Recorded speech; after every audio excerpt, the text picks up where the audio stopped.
Hello again, I'm Stephen Jerome. I'm going to continue reading from my third novel, The London Year. This is part 52. Terry and Tess are now across the road from Tess's parents' house in Hampstead and visiting the Haddock family. Blanche Haddock is Tess's best friend. She's a dancer. And so they've come from the very rather sterile environment of Tess's own family to this warm and incredibly creative family who live just across the road, with whom Tess has found refuge for half her life, actually. So we'll continue. They've just entered the house, and we've met Julie, Blanche's mother. The fireplace was centered on a long wall opposite the entry. To the left, framed in the tall front window, was a medium-sized grand piano. In front of it, resting sideways on the floor, was a cello. Tess had already informed me that Julie played second cello in the local North London Community Orchestra. I wondered who played the piano. At the other end of the big room was a tall Christmas tree magnificently decorated in silver and red balls with tiny lights hidden in the branches. An older professorial man rose to greet me from the pair of facing couches on each side of the fireplace. "I'm George," he said, offering his hand. "Terry, this is my father," Blanche said. "Just call me George. Pleasure to meet you at last."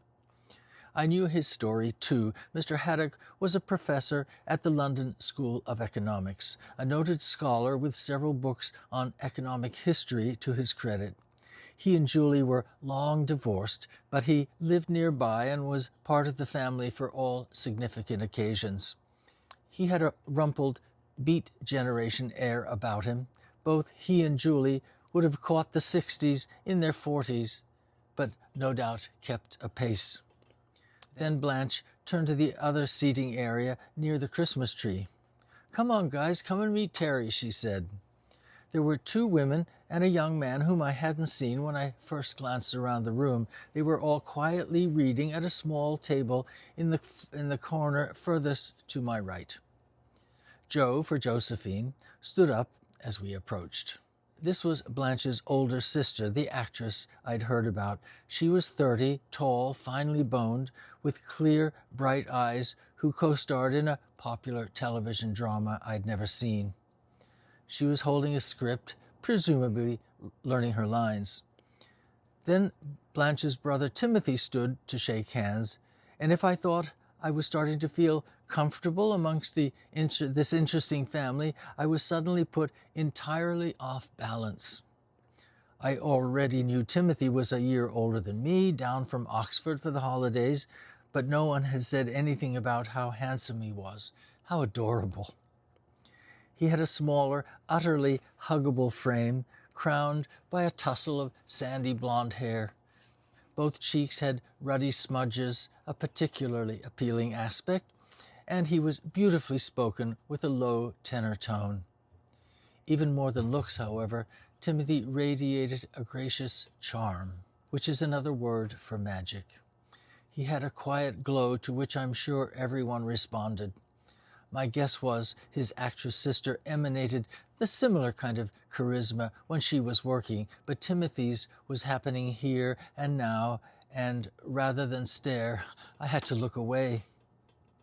It was as if fate had purposely challenged me, naked in front of everyone, to pretend I wasn't rattled by one of the most truly attractive, desirable young men I'd ever encountered. Third at the table was a tall, lean beauty, taller than me, who wobbled a bit when she stood to shake my hand. Timothy joked that she'd tripped on one of her theorems, which was why she had broken her ankle and her right foot was in a cast. She was introduced as Timothy's girlfriend, Andrea. My first guess was that she might have been a fashion model, but in fact she was studying high maths, also at Oxford, where Timothy was reading philosophy. It was almost overwhelming how brainy and creative they all were. I'm going to stop there. The plot thickens. Thank you for staying tuned to the London Year. I'll continue tomorrow. Bye-bye.